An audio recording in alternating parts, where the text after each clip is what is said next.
Assalamualaikum warahmatullahi wabarakatuh.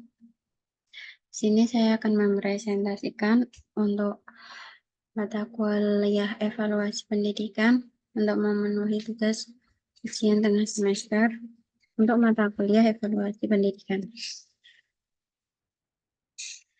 Satu, fungsi-fungsi evaluasi pendidikan. Fungsi dari evaluasi pendidikan adalah sebagai berikut.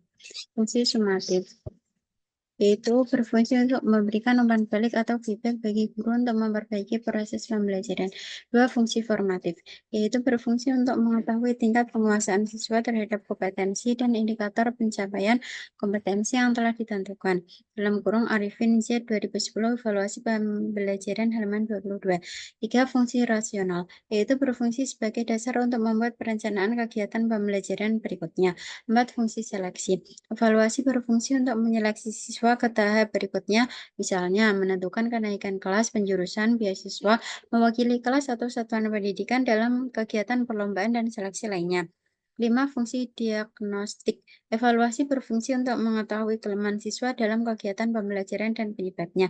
6. Fungsi sebagai pengukur keberhasilan. Evaluasi berfungsi untuk mengukur keberhasilan sebuah proses pembelajaran yang telah ditetapkan oleh guru. 7. Fungsi penempatan. Hasil evaluasi nantinya dijadikan acuan oleh guru untuk menentukan siswa yang berhak menjadi juara kelas atau masuk ke dalam kelas unggulan atau percepatan.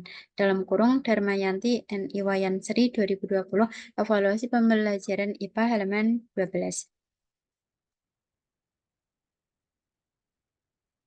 Secara khusus, fungsi evaluasi dalam dunia pendidikan dapat dijabarkan dari tiga sisi, yaitu satu, secara segi psikologis. Kegiatan evaluasi dalam bidang pendidikan di sekolah dapat disoroti dari dua sisi, yaitu dari sisi peserta didik dan dari sisi pendidik. A. Bagi peserta didik. Evaluasi pendidikan secara psikologis akan memberikan pedoman atau pegangan batin kepada peserta didik untuk mengenali kapasitas dan status dirinya masing-masing di antara kelompok atau kelasnya. B. Bagi pendidik, evaluasi pendidikan akan memberikan kepastian atau ketetapan hati kepada diri pendidik tersebut, sejauh mana dia membawa hasil sehingga ia secara psikologis memiliki pedoman atau pegangan batin yang berguna menentukan langkah-langkah apa saja yang ia pandang perlu dilakukan selanjutnya.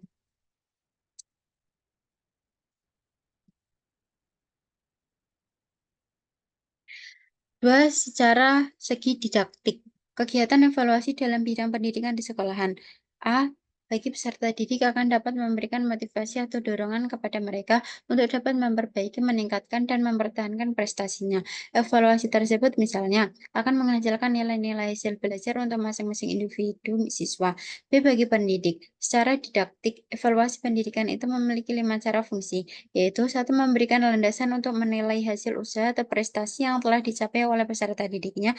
Dua, memberikan informasi yang sangat berguna untuk mengetahui posisi masing-masing peserta didik di antara kelompoknya. Tiga, memberikan bahan yang penting untuk memilih dan kemudian menetapkan status peserta didik. Empat, memberikan pedoman untuk mencari dan menemukan jalan keluar bagi peserta didik yang memang memerlukannya. Lima, memberikan petunjuk tentang sudah sejauh manakah program pengajaran yang telah ditentukan dan telah dicapai. Tiga, secara segi administratif. Evaluasi pendidikan setidaknya memiliki 3 macam fungsi, yaitu satu, memberikan laporan. Dengan melakukan evaluasi, akan dapat disusun dan disajikan laporan mengenai kemajuan dan perkembangan peserta didik setelah mereka mengikuti proses pembelajaran dalam jangka waktu tertentu. Dua, memberikan bahan-bahan keterangan. Setiap keputusan pendidikan harus didasarkan kepada data yang lengkap dan akurat. Tiga, memberikan gambaran. Gambaran mengenai hasil-hasil yang telah dicapai dalam proses pembelajaran tercermin antara lain dari hasil-hasil belajar para peserta didik setelah dilakukannya evaluasi hasil belajar. Adanya kegunaan yang dapat dipetik dari kegiatan evaluasi dalam bidang pendidikan adalah satu, terbukanya kemungkinan bagi evaluator guna memperoleh informasi tentang hal-hal yang telah dicapai dalam rangka pelaksanaan program pendidikan. Dua, terbukanya kemungkinan untuk dapat diketahuinya relevansi antara program pendidikan yang telah dirumuskan dengan tujuan yang hendak dicapai. Tiga, terbukanya terbukanya kemungkinan untuk dapat dilakukannya usaha perbaikan, penyesuaian, dan penyempurnaan program pendidikan yang dipandang lebih berdaya guna dan berhasil guna, sehingga tujuan yang dicita-citakan akan dapat dicapai dengan hasil yang sebaik-baiknya.